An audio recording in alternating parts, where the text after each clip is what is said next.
In some ways, the American dream is that entity that comes alongside you, holds your hands, and then walks you slowly through life, and then escorts you comfortably into your grave. And that's it. The casket closes, and there's no meaning or purpose beyond that, and that's just kind of life for a lot of people. This is the catchy theme song. This is the catchy theme song. You know that moment when you're working on like a research paper or some kind of project on your computer, and you go to move the cursor and it like doesn't move? That horrible moment where you realize, I haven't saved this thing for like an hour and a half. And then you just kind of stare at your computer in terror, waiting for the inevitable. Or have you ever woken up, showered, gotten ready, eaten breakfast, and driven to work only to realize that it's Saturday? For me, one time I left West Palm Beach with the intention of driving to Orlando, and I accidentally drove to the Keys in the complete other direction for several hours.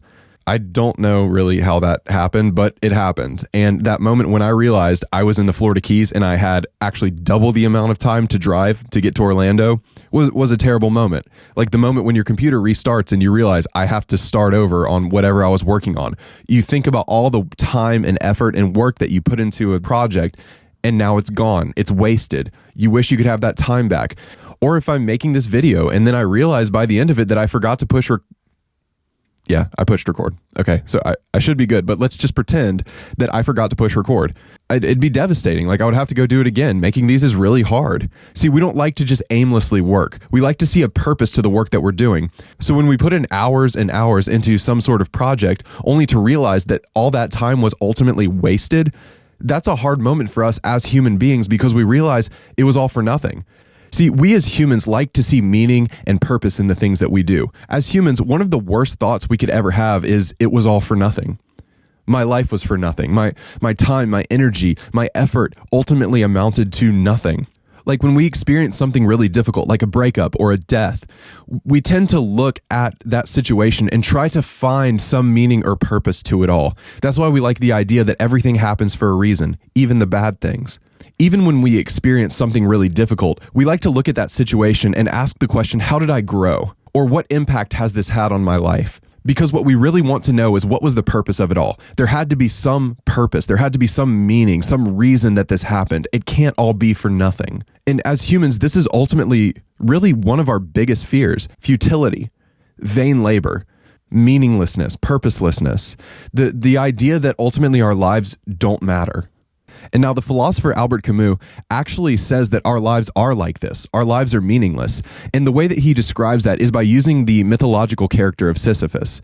Sisyphus was a man who was punished by the Greek gods, and his punishment was, for eternity, he was tasked with pushing a massive boulder up a hill. And the goal was to get the boulder to the top of the hill. But there was a catch. See, he was cursed in that every time he neared the top, the boulder would roll back down to the bottom of the hill, and then he would have to start over. So he's been doing this for all of eternity, according to Greek mythology. Sisyphus has never reached the top of the hill with the boulder, but he's gotten close about 3,700,067 times. And he's convinced that this time he'll make it. So he puts his hands on the boulder, and then he keeps pushing. But again, he fails, and it just repeats like this over and over again. So it's that hope that's dangled in front of him that maybe you can make it to the top, but you won't. The rock is going to roll back down to the bottom, and then you'll have to return to the bottom of the hill and start over. He argues that this is life for us. We are Sisyphus, and we are pushing our boulders up a hill with the knowledge that they are going to roll back down to the bottom. And some of us deceive ourselves. Some of us tell ourselves that we'll make it to the top, but we all know the truth. When we die, we will witness our boulders slipping from our hands and rolling back to the bottom of the hill, and that'll be it. And so, according to him, you have to face that meaninglessness and embrace it and accept it, and then live a purposeful life anyways. Give yourself that purpose. Find happiness in the everyday things that you do. Even though the routines that you do are ultimately absurd and don't have any real lasting meaning or purpose, that's okay. And that's just kind of how life is. And the sooner we accept that, the better off we are. And I think for a lot of us, we have accepted that. We've accepted that our lives don't really have any sort of ultimate meaning or ultimate purpose. And I think we can see that in the way that we live.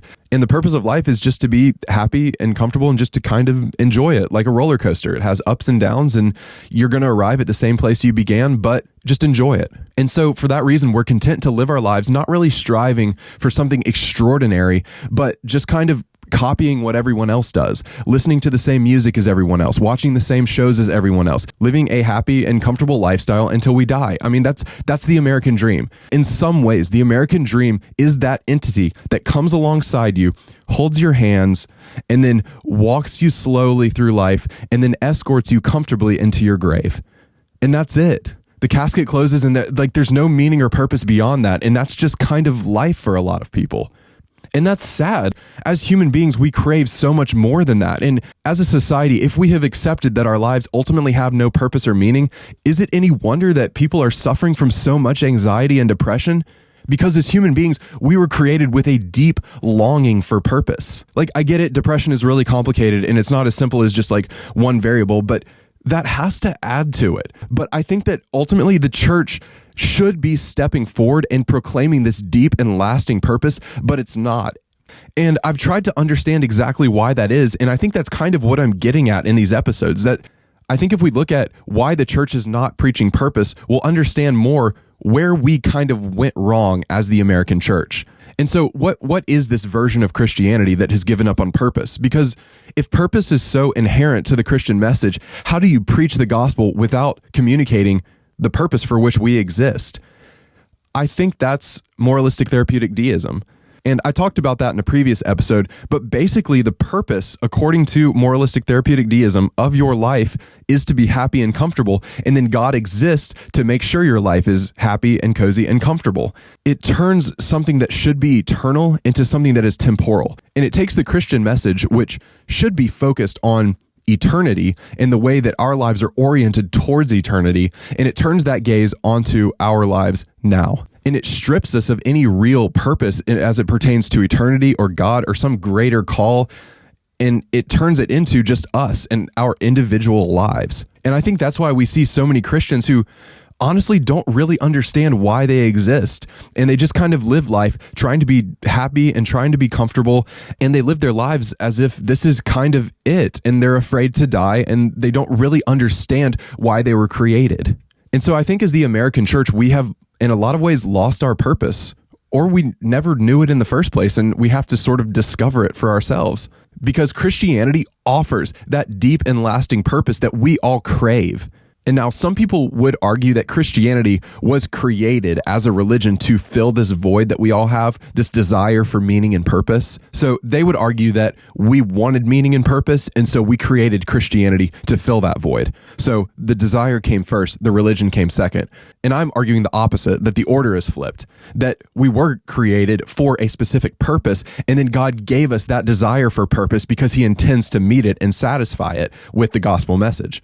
And so the church really should be proclaiming over and over again, this is why you exist. Like, every Christian should understand clearly the reason why we all exist, the purpose for which we were created, because our lives have eternal purpose, and it's purpose that satisfies us. It's what we all crave, and it's what we all desire. But I don't really get that message from the church.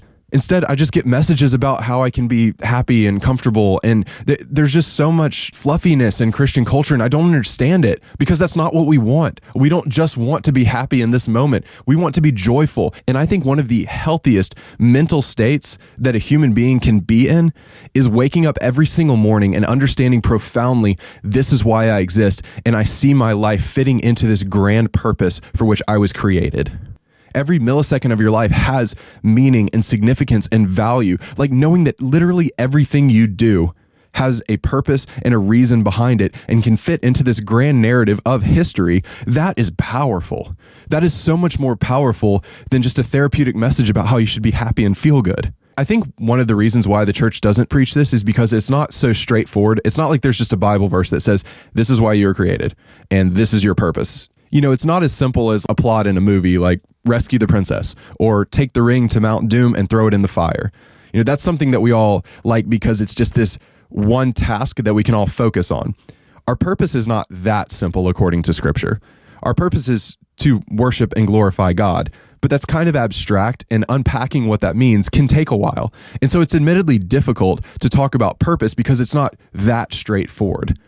But I think that's when we truly live into the Christian life. I don't think the Christian life is just intended to be attending church and saying prayer before meals. There's so much more to what it means to being a Christian, and a lot of it has to do with living into this purpose for which we were created. And it's so worth taking the time to unpack what that means, because I think that's how you create vibrant and healthy church cultures. I think that's what changes the world. And I think it's so strange that churches are looking for all these ways to capture people's attention, all these ways to get people in church, and they've missed purpose. If you really want to get people's attention, and if you really want to appeal to our innermost desires, the easiest way to do that is, I believe, telling people why they exist, because Scripture gives that to us.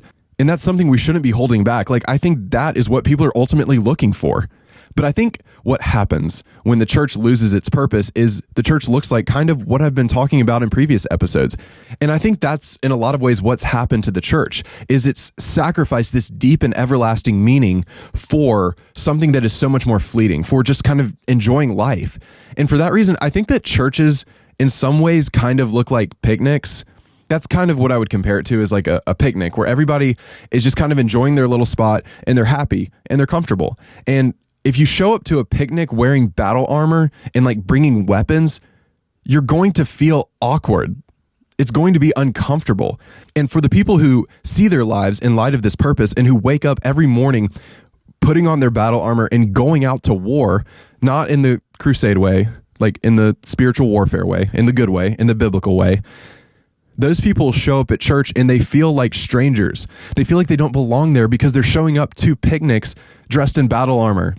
And it's awkward. And I think that in an environment like that, people who take their faith really seriously can be made to feel kind of like they're crazy, because there isn't much purpose to a picnic aside from just enjoying it. And if the church is not preaching this purpose, because in a lot of ways, the purpose of the Christian life is, at least right now, to engage in this war, to do like Ephesians 6 says, put on our armor, equip ourselves, and then go out and do battle for the name of Christ. And so rather than being like a picnic, church really should be more like a bunker where soldiers gather together and encourage each other and train each other and equip each other to go out and fight, because we are in a battle. Like, every day of the Christian life is a battle. And if we're not ready for it, it's going to overwhelm us. If life is a picnic for you, whenever something hard comes up, you're not going to be ready to fight it, because all you've done your whole life is just kind of enjoy it. And if being a Christian is just about being happy and enjoying life, you're going to get annihilated when you step out onto the battlefield. And so if you're one of these people who feels like you're living into this purpose, but then you go to church and you just don't quite feel at home, let me encourage you by telling you, you are not the crazy one. That's what being a Christian is all about, is finding our purpose in serving and loving and worshiping God. That's what it means to be a Christian. And until the church really truly embraces that purpose and preaches it and teaches it, I think the church is going to be a weakened version of what it should be. Because we all crave meaning and purpose. And I believe the church of all places should be the place where we find that taught most clearly. But if the church does choose to preach this life-giving purpose that we also desperately crave, I think we will see lives transformed, and I think we will see the church grow into the strongest version of itself, of what it was intended to be, the bride of Christ, worshiping and adoring him for all of eternity. If you'd like to support me, just reach out and let me know you're listening. That's it. If you're watching this on YouTube, consider liking this video and subscribing to my channel. Oh, I hate saying that. I really hate saying that because everybody says that, but it's true. It helps. If you're listening on a podcast streaming app, just consider leaving me a review. If you'd like to learn more about the work that we do in Liberia, just visit standingsidebyside.org. Or if you'd like to make a donation, just Venmo @standingsidebyside. That's one word. Thank you so much for listening. Keep the faith.